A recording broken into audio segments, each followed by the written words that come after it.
Hey guys, so this is the Tomoquads Kamikaze 3-inch version. They also sell this as a 4-inch version with 4-inch arms. Pretty basic frame. I'm flying it as a top-mounted battery. You can also fly it as a bottom-mounted battery if you want to.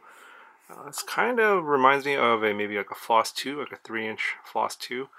Kind of has that sort of style with the arms at the ends of the frame and sort of a longer body.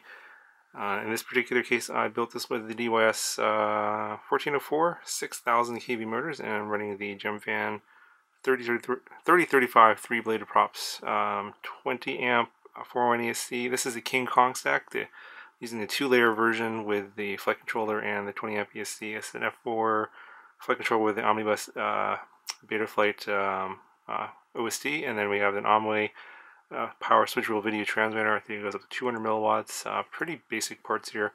And we got a micro RunCam microSwift for the camera, and I'm just running a generic FreeSky receiver. So pretty basic build. Didn't take too long to put it together. Basically, you just mount the 401 ESC, mount the motors, solder the motors to the 401 ESC, and then the flight controller just plugs into the 401 ESC, and then you just solder the video transmitter to the wire that up to the camera and to the flight controller, and that's pretty much it. Also, you have to wire up an XD30, and this does come with these 3D prints for the holding on the XD30 here. That's pretty nice, especially if you have a top-mounted battery that will keep your battery lead out of the props. Now the frame itself, 2mm top plate, 2mm bottom plate, and then the arms are 3mm, and there's no sandwich arm here, or sandwich plate between the bottom plate, and just the arms just screw right into the standoffs and the bottom plate. So it should be fairly durable. I believe the Floss 2 is also a similar design. There's no sandwich plate for the bottom plate. Now the mounting holes for the flight stack, actually all the mounting holes are M3 screws. So this stack is an M2. So I had to use some washers here, so these holes are a little bit too big. So if you're going to do an M2 stack, you're going to have some washers to make sure those screws don't slide around too much. But you can see here that the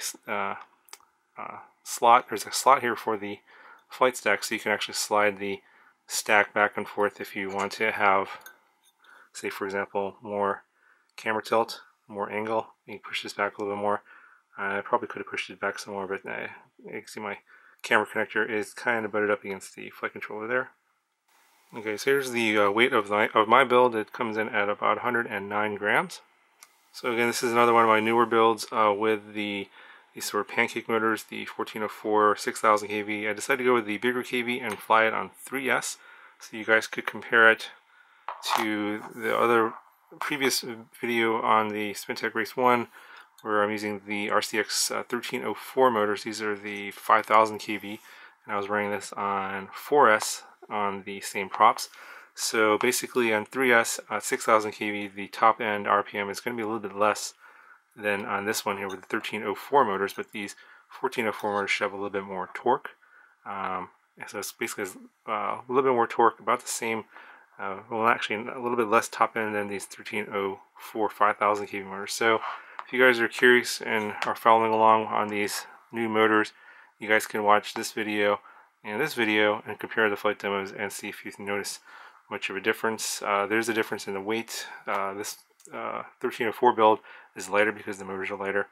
I think it comes at 94 grams, and this one comes in 109 grams, so pretty significant. It's like 15 grams more weight.